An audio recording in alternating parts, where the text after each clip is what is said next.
സൂര്യഗ്രഹണത്തെ പിന്തുടരാനാകുമോ? അതും ഒരു യാത്രാവിമാനത്തിൽ? സൂര്യഗ്രഹണത്തിൻ്റെ നിഴൽ ഭൂമിയിൽ സഞ്ചരിക്കുന്നത് മണിക്കൂറിൽ ഏതാണ്ട് 2200 കിലോമീറ്റർ വേഗതയിലാണ്. അപ്പോൾ അതേ വേഗതയിൽ സഞ്ചരിക്കുന്ന ഒരു വിമാനത്തിനെ സൂര്യഗ്രഹണത്തെ പിന്തുടരാനാകും? അത്ര വേഗമുള്ള ഒരു യാത്രാവിമാനം നിലവിൽ ലോകത്തെങ്ങുമില്ല. പക്ഷേ ഉണ്ടായിരുന്നു. The one and only concord.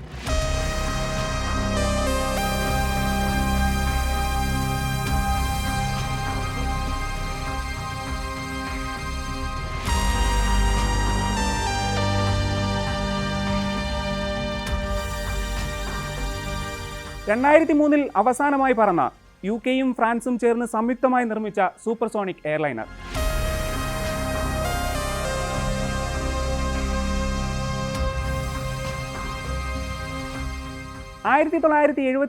ഒരു കോൺകോർഡ് വിമാനം നീണ്ട 74 മിനിറ്റ് സൂര്യഗ്രഹണത്തെ പിന്തുടർന്ന് പറന്നിട്ടുണ്ട്.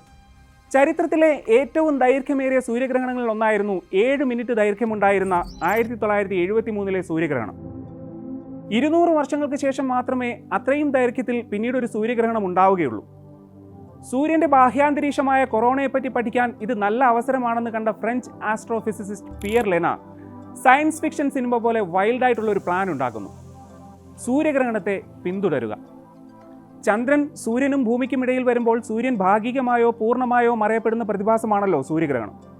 ഇതിൽ ചന്ദ്രന്റെ ചലനത്തിനൊപ്പം ഭൂമിയിൽ സൂര്യഗ്രഹണം പ്രകടമാവുന്ന സ്ഥലവും മാറിക്കൊണ്ടേയിരിക്കും. സൗത്ത് അമേരിക്കയിൽ നിന്ന് തുടങ്ങി ആഫ്രിക്കയുടെ നടുവിലൂടെയായിരുന്നു 1973 സൂര്യഗ്രഹണം കടന്നു പോകുന്നത്.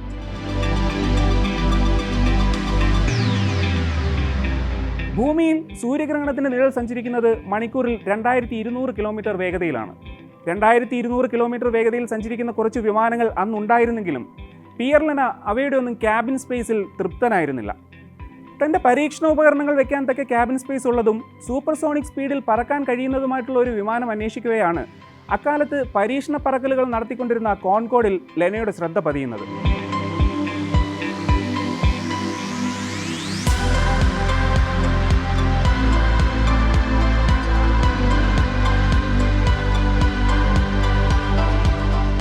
UK-യും ഫ്രാൻസും സംയുക്തമായി നിർമ്മിച്ച ശബ്ദാതിവേഗത്തിൽ സഞ്ചരിച്ച് പിന്നീട് ലോക പ്രശസ്തി ആർജിച്ച സൂപ്പർസോണിക് യാത്രാവിമാനമായ കോൺകോർഡിൻ്റെ ആദ്യത്തെ 6 പ്രോട്ടോടൈപ്പുകൾ പരീക്ഷണ പറക്കലുകൾ നടത്തിക്കൊണ്ടിരുന്ന സമയമായിരുന്നു അത്.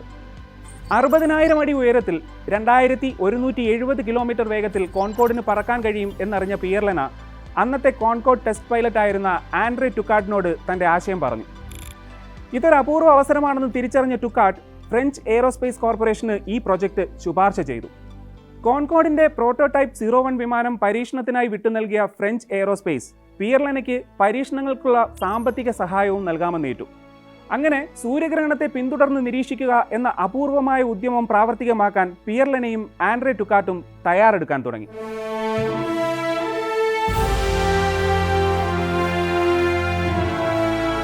സൂര്യഗ്രഹണത്തിൻ്റെ ഒത്ത നടുക്ക് നിന്നുകൊണ്ട് അതിനെ പിന്തുടരാൻ സമയവും വേഗവും ദിശയും വളരെ കൃത്യമായ ഒരു ഫ്ലൈറ്റ് പ്ലാൻ ഉണ്ടെങ്കിലേ സാധ്യമാകൂ.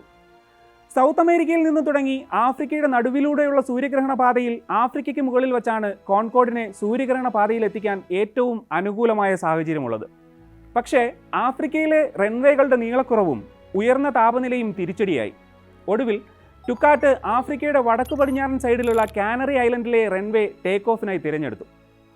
ടേക്ക് ഓഫ് ചെയ്ത് ആഫ്രിക്കയ്ക്ക് മുകളിലെത്തി മൗറിറ്റാനിയയ്ക്ക് മുകളിൽ വെച്ച് സൂര്യഗ്രഹണ പാതയിൽ വന്ന് ചേർന്ന് സഹാറ മരുഭൂമിക്ക് മുകളിലൂടെ സൂര്യഗ്രഹണത്തെ പിന്തുടരുക എന്നതായിരുന്നു പ്ലാൻ.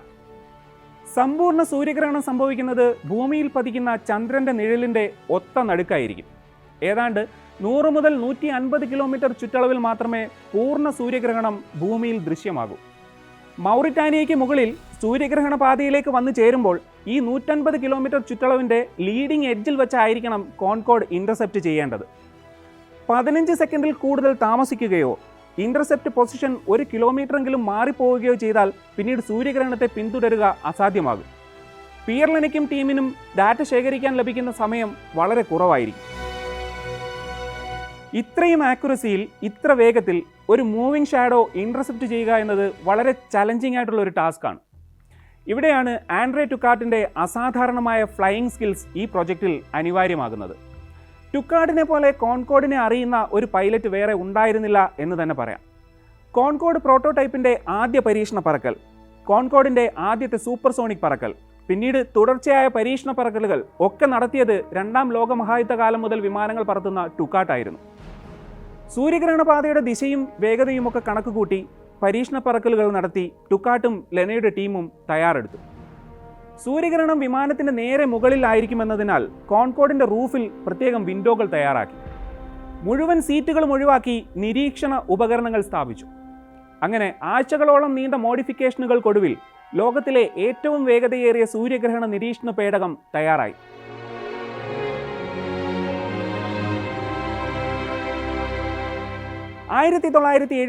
ജൂൺ 30 രാവിലെ 10:08 കാനറി ഐലൻഡിലെ റൺവേയിൽ നിന്നും ടുക്കാട്ട് കോൺകോർഡുമായി പറന്നുയർന്നു.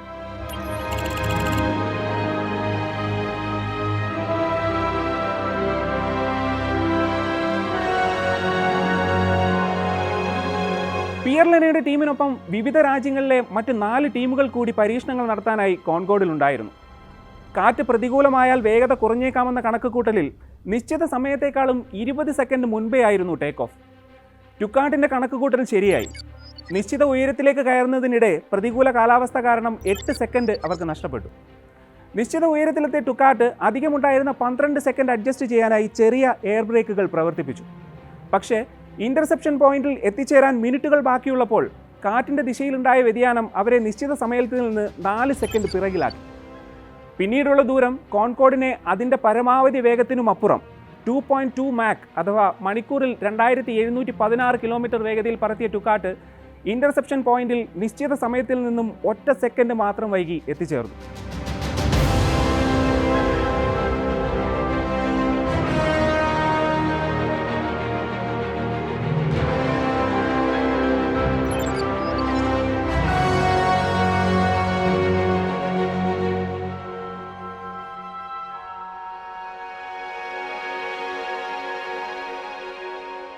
സൂര്യഗ്രഹണ നിഴലിൻ്റെ ഒത്ത നടുക്ക് ഇരുട്ടിലാണ്ട പകലിൽ കോൺകോർഡ് സൂര്യഗ്രഹണത്തെ പിന്തുടരാൻ തുടങ്ങി.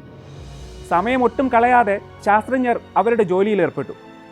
നീണ്ട 74 മിനിറ്റ് ആ കോൺകോർഡ് വിമാനം സൂര്യഗ്രഹണത്തിൻ്റെ ഒപ്പം അതിൻ്റെ ഒത്ത നടുവിലായി സഞ്ചരിച്ചു. ലോകത്ത് ഏറ്റവും കൂടുതൽ സമയം സൂര്യഗ്രഹണം നിരീക്ഷിച്ചിട്ടുള്ളത് ആ കോൺകോർഡ് വിമാനത്തിലുണ്ടായിരുന്ന ശാസ്ത്രജ്ഞരാണ്. ആ റെക്കോർഡ് ഇന്നും ഭേദിക്കപ്പെട്ടിട്ടില്ല.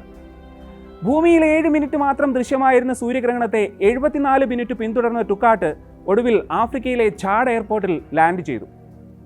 സോഡിയാക് ലൈറ്റിനെക്കുറിച്ചും സോളാർ സിസ്റ്റത്തിലെ പൊടിപടലങ്ങളെക്കുറിച്ചും സൂര്യന് ചുറ്റുമുള്ള കൊറോണയുടെ അക്യൂസ്റ്റിക് വേവ്സിനെ കുറിച്ചുമൊക്കെയുള്ള നമ്മുടെ ധാരണകൾ വ്യക്തമാകാൻ ഫ്രഞ്ച് ആസ്ട്രോഫിസിസിസ്റ്റ് പിയർ ലെനയുടെ ഈ വൈൽഡ് എക്സ്പെരിമെൻറ്റ് സഹായമായിട്ടുണ്ട്.